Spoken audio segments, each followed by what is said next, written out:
or grow it. From the Stash Podcast. This episode is brought to you by AC Infinity. Check out their Cloud Ray Gen 2 oscillating clip fan. Their next-gen clip fan has been re-engineered to provide a long-lasting motor and customizable airflow for all stages of your plant's growth cycle. It features 10 speeds and 10 dynamic wind modes to simulate outdoor airflow and links with UIS controllers for Wi-Fi app control. Click the link in the description section below so you can learn more about their Cloud Ray clip fans, and the discount code THESTASH15 works on both Amazon and their website, acinfinity.com. Growers who are looking for that secret sauce usually are just missing something from their garden. And to help with that, we bring you the Stash Blend Premium Plant Additive. Stash Blend brings beneficial bacteria, silicon, seaweed, humic acid, and has enough macronutrition to help lower the dosages of your base feed too. Unleash your plant's true potential with Stash Blend Premium Plant Additive. Available at Growers House. Boys, welcome from the Stash Podcast. We are back. It's great to be We are here. not on location, but we needed to talk about these things. There were some things that I felt were mandatory for us to talk about, boys. I wanted to see you guys right away, impromptu. Totally agree. In fairness, we are at a location. I'm at a location. Yeah, Chris, are you at a location? We're all at at our own locations. We're at locale. We're all having low calorie day. We've been working a lot today. Okay, no lunch. Yeah, man. It's interesting on the things that have been going around in the industry and in the space, new innovations, even some drama. Have you guys heard about triploids? Just a little bit. Wee bit. Just a little bit. So we all were together. Initially kind of got put on game when we were in a tent, AC Infinity tent, shout out to them, out in Las Vegas a while back. And we were hanging out with Ben and Nat from Humboldt Seed Company, and they were explaining a lot about this and the potential benefits and some of the innovations to it. And for me, it sounded like how we've got FEMs, we've got regs, we've got autos. Now this was another tier. This is another side of it. I was still, for a while, a little confused till I dug deeper. Chris, you being a breeder yourself, I'm sure it piqued your interest a little bit. The process of the triploid, of making a triploid, of how to get it, is something you're familiar with, little A? Yeah, well, I did take some notes. I did a little bit of research and took some notes. And yeah, Humboldt, they actually have an article on their website all about triploids, the benefits, how it's bred, kind of comparing it to like bananas and, how banana had like a big fat seed and they're almost inedible. And then they bred them to be seedless. So it goes into details about it. And yeah, I can break it down on really almost reading word for word here from their website on how they breed it. So what they do is they take a normal diploid, they basically find a winning clone and treat it with a natural chemical that inhibits mitosis or cell division. When the cell divides, the first thing it does is copy its genetics. Then the new cell takes the new chromosomes and leaves the old cell with the original copy. Treating a plant with natural chemical interrupts mitosis, which means that the cell will make an extra chromosomes, I should say, but it won't split. As a result, the original cell is no longer diploid, it's triploid, or in another instance, tetraploid, 4 chromosomes, pentaploid, 5 chromosomes, and so on. So, in humans, an extra chromosome isn't the best, right? This usually leads to Down syndrome in most cases, if I'm correct, right?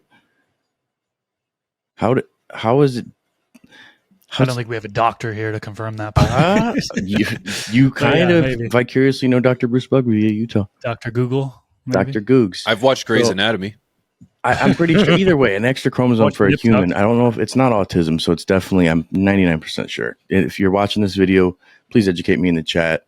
And there's no saying that there isn't benefits even in life, because for me, I see people who have, let's say Down syndrome, the joyousness to their life, and some see genius in other areas too. But then in a plant, you add it, it's not quite the same. It seems like it gives it benefits. One thing that a lot of people were hip to was the sterilized side of things. Now it's a sterile, so essentially it's not going to impregnate other plants if it were to hermaphrodite. Now, mine, unfortunately, that I had the donuts, that one hermed out. what I was reading is that a triploid could still pollinate another triploid. Is this just me reading wrong things on the internet and hearsay? Have you saw anything about that, Chris? No, I haven't seen anything about that. I know that the Donus triploid, there's been like a 70%, 50%, 70% herm rate. So basically intersex 12 out of traits. 4,000, dude. And weasel. Gosh. All love. I'm trolling. Inside jokes. Inside. But yeah, there's the a idea very, would be very high rate. I never heard of it pollinating another triploid. The idea is that yes, same-sex traits might be present. The pollen might even be present, but it is sterile. Nothing can come of that pollen. So it lists on their website seed free. And then actually below on the same article, it says triploids also produce less seeds. So is it seed free or is it less? It kind of contradicts itself. So it says if you have a hermaphrodite plant or neighbors with a big hemp field and the male pollen in the air, your triploids won't produce nearly as many seeds as your diploid plant. That's what it says. So I'm reading something from David Marks and Garden Focused. It's about apples. Triploids are it's for plants. It's not just for the plant we love. This is botany in general. Now it says that in the case of an apple tree, if there's another suitable variety nearby, it can pollinate them. So in theory, if you do have something that is suitable to cross, pollinate the triploids, you should be able to have that happen if that's your choice. And then you look at all these Mac crosses, correct? Well, I thought Mac 1 was a triploid. That's what I like how it lights my face up. I heard it was a triploid. And it's that if that's the case, then how is there Mac crosses? Unless you're doing maybe tissue culture breeding or some sort of, Petri breeding. I don't see how that could be a thing unless there is ways that you find this suitable, cross that you can work this with. But you can now again outside my realm here, but this is similar to the auto conversation. Not every genetic needs to be an auto. It has to kind of start as a photo, then becomes an auto. Then that auto is done. You're not going to be able to breed or carry on that genetic, but that original genetic still exists. Is that's the same with triploid, is it not? So there would be a base. That's what I'm gathering. And then even about with triploids, essentially the triploid pollen obviously can't deal with any issues there, but the diploid pollen could potentially infect a triploid or impregnate a triploid. So, and again, this is us just kind of, discussing this. We're not botanists or geneticists, just kind of a conversation. If somebody does know more and you're watching or listening to this and you have some sort of piece to share, absolutely. I love this conversation. But where does this come in for triploids as a benefit in the genetic side?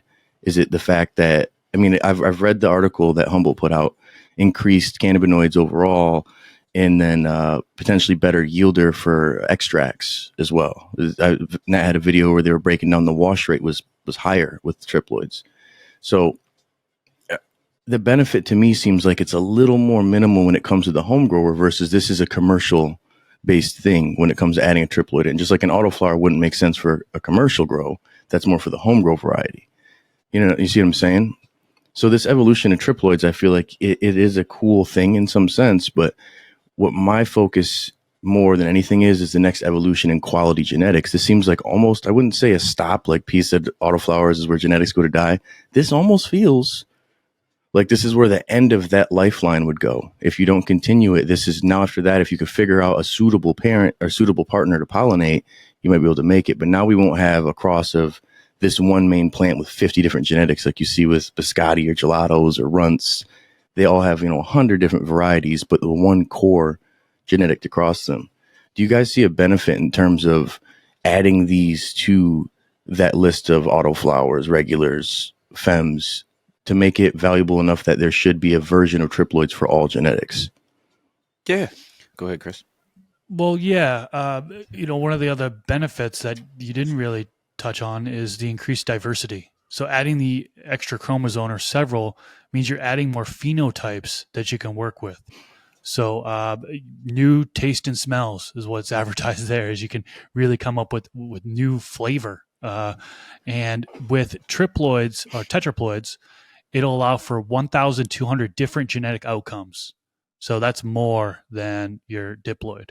Holy. So that's kind of So, and one I of the could see that's where the pheno hunter is looking for that, because you could take clones of these. I know you can, because I cloned it. It's growing. Like, I didn't like it because it's what it was. I had a bad pheno, but a pheno I didn't like. But it's clonable. Mac 1 is clonable. It's out there. But selfing it is the thing that is you kind of end with, or crossing it is where you end with. So if you get it as the home grower or the consumer, I guess it doesn't matter. But if you're somebody who's trying to be the home breeder or the hobbyist, it really takes that away, in my opinion. I feel. Do you guys think that's valid? No, I get what you mean. Yeah, it's at the end of the line, because apparently the pollen that's coming off of it is sterile, and you're not going to be able to pollinate, and it's not like you're going to be able to use that pollinate a plant, and then all of a sudden you get all the seeds there are triploids. That's not how it works, in my understanding. I feel like this is exciting. Again, I want to be very clear that I was and still am very excited about the potential opportunity behind triploids and what they can bring to the space and the community as a whole. And I'm still very excited because in the journey of our plant and in the genetics of, we are at a very, very juvenile state. We have not exploited it to its full potential nearly, in my opinion, especially when we're only talk about 2 or 3 cannabinoids. Please. I think that's ludicrous with the amount that we have. I think this is exciting because this kind of shows the stages of evolution in the entrepreneurial or kind of inventive way to say, okay, I've created something. The product is Chill Out OG. And I think it's perfect in this form, in this state, what it offers in its list of cannabinoids and its experiences. It's perfect. Then I feel like that is where you would encapsulate it in a triploid, where you can't change it anymore. It's done. This is a Chevy Camaro. You can start to change the body on it, but now it's not a Camaro anymore. This is Chill Out OG in its purest form. So I see where that's like great for someone like a breeder or someone who wants to market a final product of, this is it. This is it. You can take its previous and run with it, but this is done. This one's done. This is great. But there's previous ones to take that roadmap and continue experimenting. Then to like McGregor, Aldo, but the argument was there's more phenotypes, right? So if you're buying it, yeah, but once you clone it, once you find that phenotype, but yeah, now I've got 14,000 variables. I'm like, I just want a stable. I'm going to go get a BX1. I'm going to go get a F3, the Chill Out OG F3, because this one is uniform, has been bred down and worked to that point. So I think for most home growers, their thought process is, I'm going to get the next level. This is the best ever. And that was my thought process, is I'm going to get something that I've experienced, but then I'm like, wow, this was something like holy moly, man. Not just the growth of it, but something unique. But then when it's grown, and this is just one example I have this sour Bremix, I believe is the other one. Shout out to Otto from Seedsman. They ended up hooking that up, the stash discount. But I figured we would have had something unique. And to me, it was just like regular flower. And everybody I've seen harvested, it's just like, yeah, it's pretty good, but it's just what was the difference? And this is where, again, the commercial focus is, because on that piece of paper or that thing that says it on that jar or the container at the dispensary that now says 32% THC. Well, boom, my cost per pound, I'm out here getting it, versus before that same one that said 24% THC didn't sell as good. It's not that it really is better smoke. It's not that it really performed better. It's that now it's testing higher because the cannabinoids are just a pinch higher. I don't know if that's beneficial for us as home growers as much as it is for this being an industrialized version of the genetic. But I do see P's point on, now you're getting something that is the authentic, like your Topps authentic cards when you order baseball cards, it's legit, so there is that portion too. I just do feel now as we get into a Schedule 3 side, this goes into the proprietariness of these genetics. Just real quick, just to punch back. Aldo should have got a rebatch. I kind of nutshelled it in regards to, I went from A to Z right away. The introduction of triploids is going to include a new web like a new avenue of exploitation, if you will, for us to exploit the plant for more cannabinoids or more variables, more phenols. So then we're gonna have decades of exploration now, more exploration, which is exciting again. It's not getting stale. We're only finding more and more outlets, more and more avenues to experience with. So it's like now decades more of experimentation, more experiences, new variables. Then someone can then take, obviously if Chris loves what he has and he doesn't want to change it, and he can stop that. He can just stop it right now and find that phenotype. But if somebody wanted to, say, go farther with something new, now you introduce a triploid and eventually stop that for that holographic and card. stabilize that. Yeah. Now you can go tissue culture it. You do cuts. That's what my thought process was too. When I put out a video on CLtv and the excitement was there, and it's still there for that particular reason. Is somebody somewhere? It sounds like 420 thing. Shout out to Big Mike that he made. He's like, dude, my donuts is. He's like, MMA ran into some issues, but man, it's stinking, dude. Like it smells really good. And I'm like, oh man, maybe you found the one, and that could be again Mac 1. Like there's a reason why some have got the notoriety they have, and I think like Chris mentioned, adding these extra variables into it, maybe that's what it is for these hunters. The people who are searching and they're looking for it, not the breeders, because the end product, no matter what, we're middlemen essentially between breeders. And then, now we're all dabbling. Obviously, Chris is more OG'd with it. Chill out. He's a chill out OG. But you've got situations now where you've got the breeder to the grower to the consumer, right? But then now there's another one where there's the commercial grow, and they're kind of not necessarily dictating the popularity, but they're dictating price point. As we're us as the home grower, we dictate popularity. So I feel like if somebody can find this quality breeder who can make the quality triploid, and then they could hunt and find the quality pheno or the genotype that we can get, that's where this will come in. I'm just concerned that's not the focus. I'm concerned it's the proprietary ownership of that IP, and it's to be able to be somebody who's, this is ours and you can only get it from us. Now making the triploid, we talked about that a little bit. How do you even know? You have to send it in to get tested. Why do the seeds cost so much more money for people? Chris, did you look into any about the difference of the testing? No, I couldn't find any information online in regards to that. Let's be real. It's new. It's hot. There's a hot tax on everything, a new tax on everything. And I would imagine that the price will come down. Autos, if I'm not mistaken, were also priced higher. They used to be more expensive. And of course, over time, it's like, well, what's the difference? It's faster flowering. So it's like, is that the only benefit? Well, yeah. So then the price came down. And so I see the same thing happen with the triploid. Ridiculously priced, if I may. I see it will come down. I would argue. Yeah. But $30 a seed. Yeah. The initial price, $30 a seed. Oof. If somebody could find like a trichrome out of it, then we'll be able to change the game. They'd be like, look at this new thing. It's next level. Then it would change the game. But right now, it just isn't enough of a trichrome. Like, maybe that's the new we don't understand. That we don't understand it. That's how it washes. This is a new. I just don't even know what to call it. It's a new. My feeble humans here is though, if somebody hypothetically were able to dial this in properly and they do find the next evolution of these genetics, if it's not super expensive to do, what stops every other breeder from going about the same process, right? All you need is the chemical to have it naturally induce mitosis, right? Naturally, with human intervention. So the same thing is selfing a plant, right? What stops a home breeder from doing this?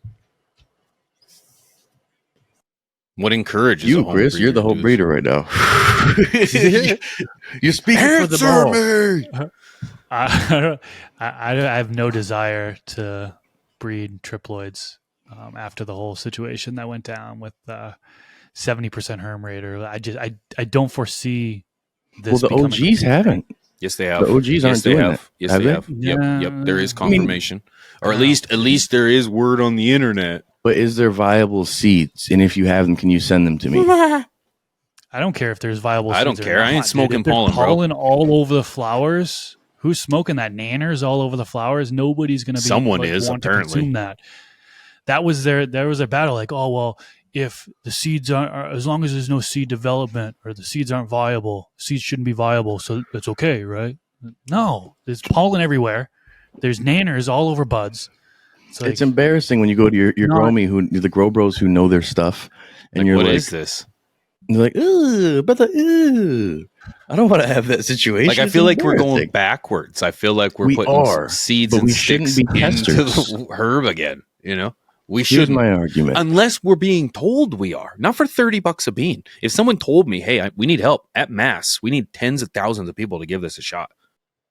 Sign me up. But I'm not spending anything. Or if I'm an outdoor grower, because now they're for outdoor only, from what Humboldt has said.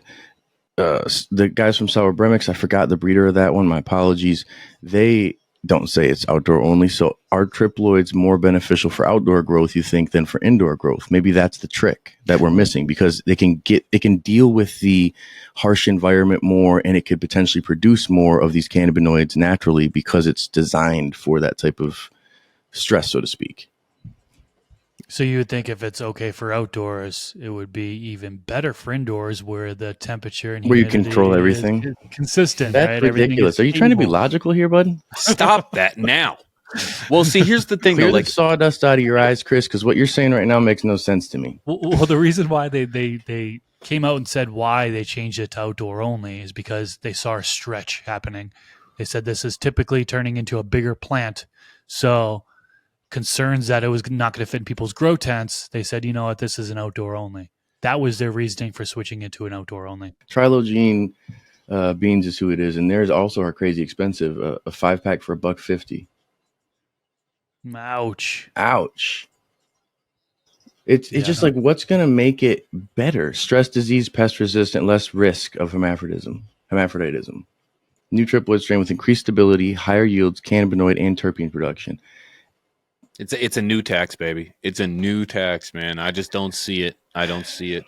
Now, if here again, if they're saying it's outdoor only, and let's forget about all the just for a second, doesn't that because outdoor herb is always far more susceptible to pollination because it's outside, right? So if this is that kind of makes sense. Like, it's almost like one more step resistant. You could say that, it's that one more step of resiliency, like an insurance.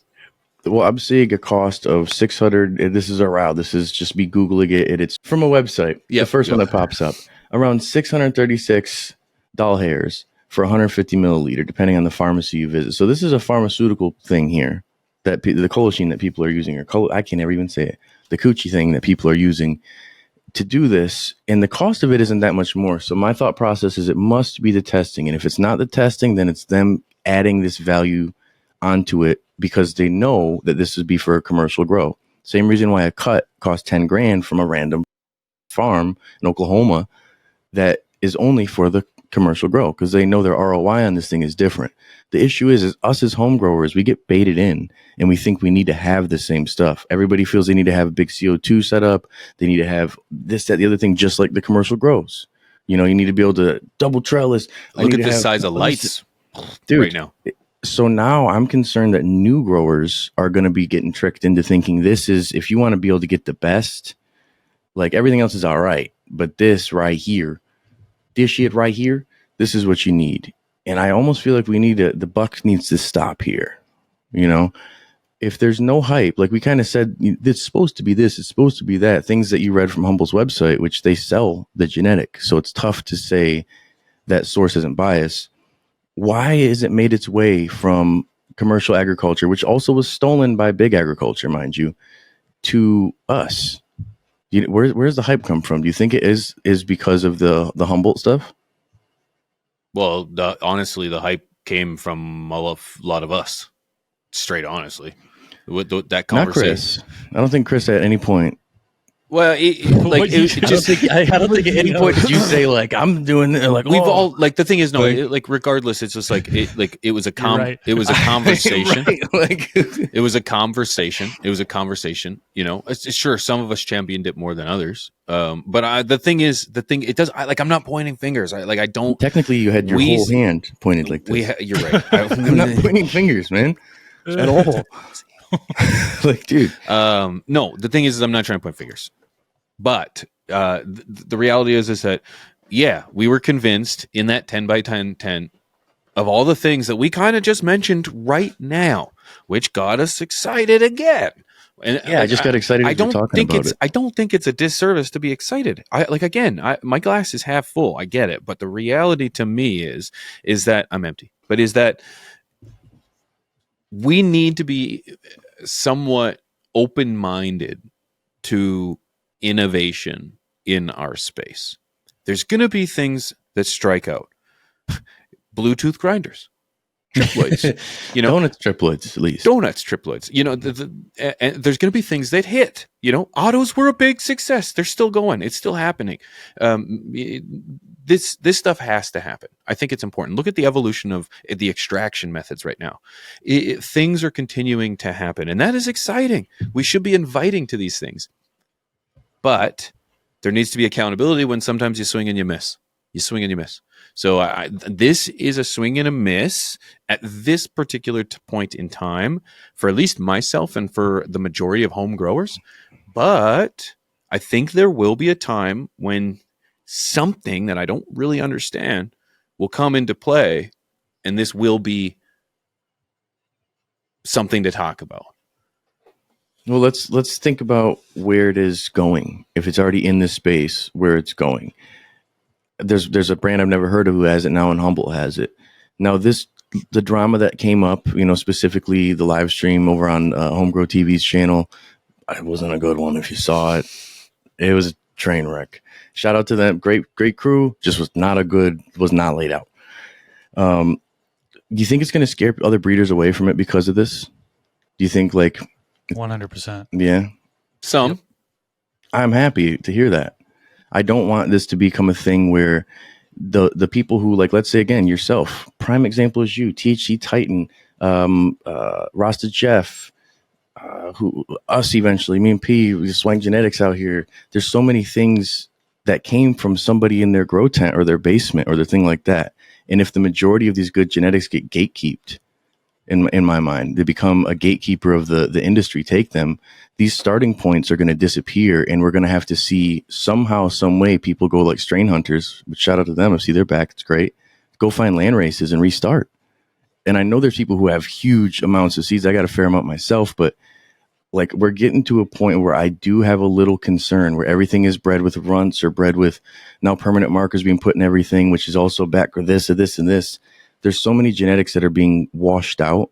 But then now if somebody caps it with the triploids, if these people see it as a cash grab, because even if you don't do great and you're selling $30 seeds, you're 3xing what you did for your other ones.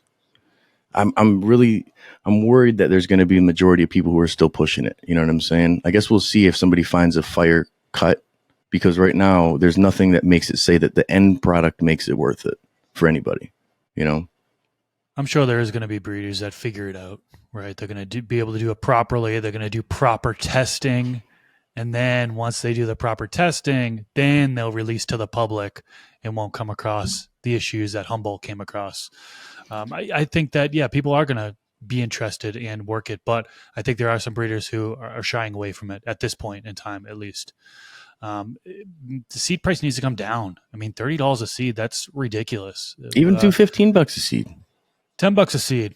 $10 a seed makes more sense, but it's if you got to make more money to separate them from what you've already sold your other ones for, just so somebody will charge regulars and feminized different, or F1s, F2s, F3s. I think that's the same thing where it's price it competitively. If it's just a little better, it should only cost a little more. Or here's a statement: you start at 10, you introduce something else that's going to not be the same, then you drop the first price and you keep it at 10.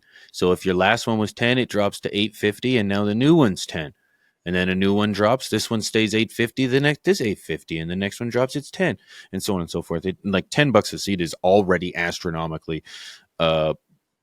It's high. It's right. I think it's fair. It's right that's where it is. Tier. That's it. It's consumer, or it's tested by the market. $10 a bean. I think that's where legitimacy comes in. $10 a seed.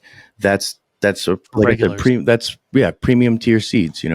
regulars, and then feminized, 12 to 15 is kind of average. And that's where I'm saying with the extra step, like with adding these triploid situation and then actually testing the genetics, because you do have to test the seed to make sure that there is the chromosome in there at some point. You got to be able to know. And allegedly, that's what they did at Humboldt, is they got them all tested, which that should cost money too. But how do you test each individual seed? There's got to be, just like with flowers, when you get your flower tested, you send them a pound most times, or a quarter pound. You don't send all of your bud for them to test every single piece and send it back. So just like that, your cannabinoid ratio may be higher in one, but then lower in the other, because that wasn't in the sample. It was a different rate of maturity, or a different rate of energy put into that single production piece. So I think it'd be the same thing with triploids. How can you guarantee that every single one of these has the chromosome? Now, I paid a company, I'm not even going to say their name, because if they end up not giving me the answer real soon, I'm going to make a hit piece on them. I'm tired of it.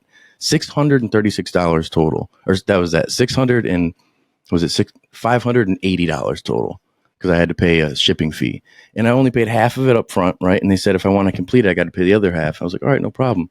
All right, well, they'll let me know. It's been 2 months. 2 months. Sounds like you got scammed. See, the thing is these are companies who work with commercial grows, but then at the same time, these are companies who end up just going out of business and everything's done and they're gone. And then they open up as a new name in a new lab owned by some commercial brand. I think the issue comes into play right now is we don't have enough science to back it. Maybe the Schedule 3 side will be beneficial for some people. I don't know. But I think that we may see the evolution of the science. Johnson and the Koch and they'll do triploids. But to see the science make it so we can actually thoroughly test these to make sure that the genetics before they get to growing all the way have these traits that are in there. Because right now, just blindly doing it is just like making a feminized genetic and then having it herm. Like, yeah, it can happen, man. It can happen. I like that Trilogene said less chance. They didn't say does not, won't happen. Like, we were told, like, nope, these don't. They don't herm. Like, there's totally sterile. It's like, then why do I have bananas all over it? I think when the science comes, it may eventually be good. But for me, I'm not in the state of wanting to see our current genetics go that route. Because you see, even again, with HSC, now it's like they only have feminized in triploids.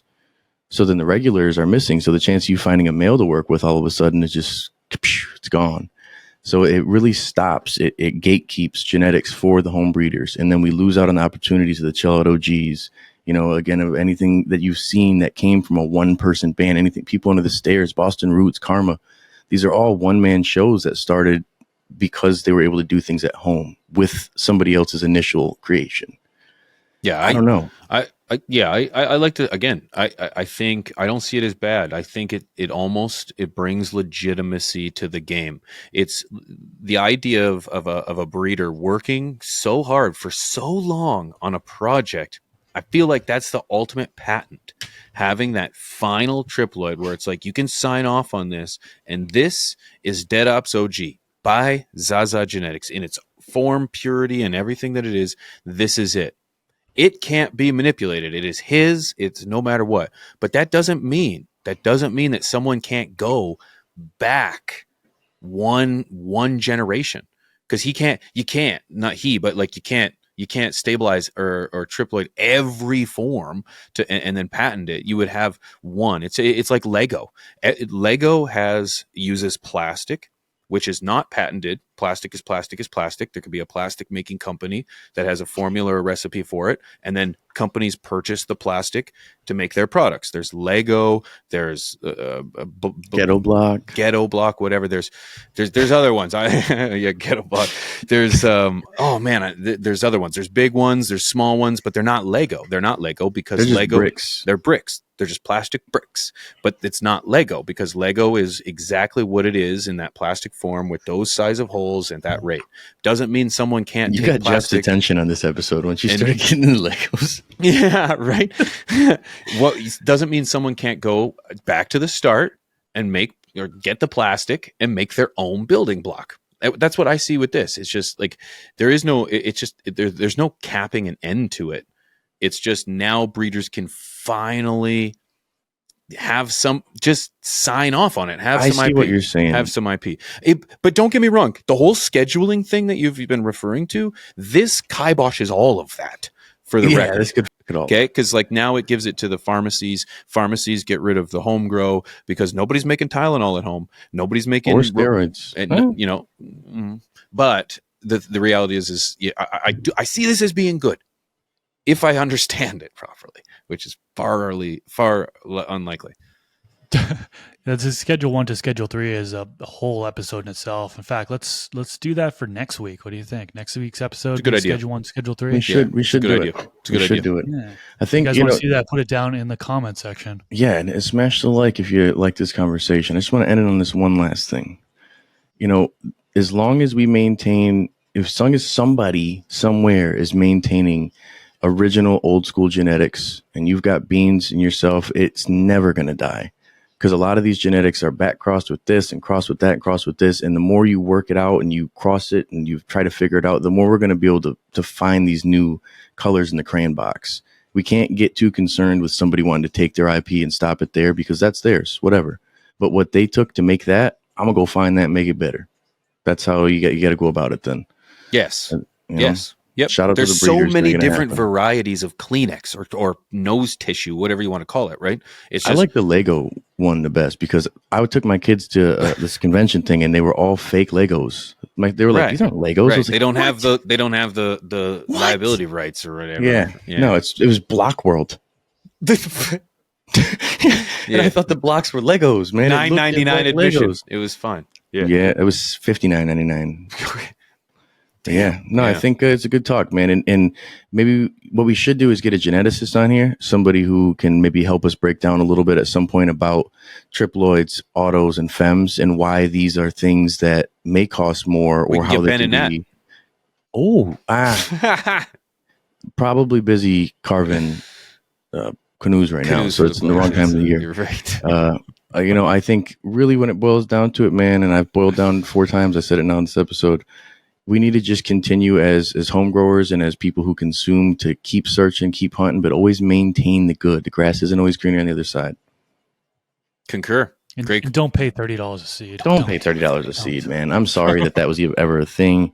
I didn't even realize how bad that was, man. I apologize for everybody. Guys, thank with you that so being much said, for watching. man, good Go epi. ahead. Thank I was you. just going to say. Okay, let's all 3 say the outro at the same time. I think that'd be thing. great. What do you got? Different ways. Go. Yep. Chris, I'm going to say it in Hebrew That's great. for that way to translate for our listeners. No, but man, we're from the stash. Awkward. Appreciate it. I got weird for a minute. Awkward. Now From the no Stash one's talking. podcast. Jeez, boys. Oh my god. What do we? We will be back again next week with another good conversation and live every other Thursday, even with my lawnmower neighbor outside. Couldn't hear. And we may actually, by the time this is out, we'll see you on AC Infinity for some highly educated episodes as well. Yeah. Geo boy. See you guys. That being said, it's Rob, Mr. Grow It, Pigeon 420. We'll see you guys next time. Peace. Peace. Peace. If you enjoyed this episode and you would like to support us, go to patreon.com/fromthestash. There are different tiers that you can sign up for and get access to different things such as early releases, uncensored content. You can get producer credits on our episodes, and you can get a free merch item like the shirt I'm wearing right here. 100% of the funds raised through Patreon goes right back into the podcast. We'll also put a link to the Patreon down in the YouTube description section below. Thank you so much for your support.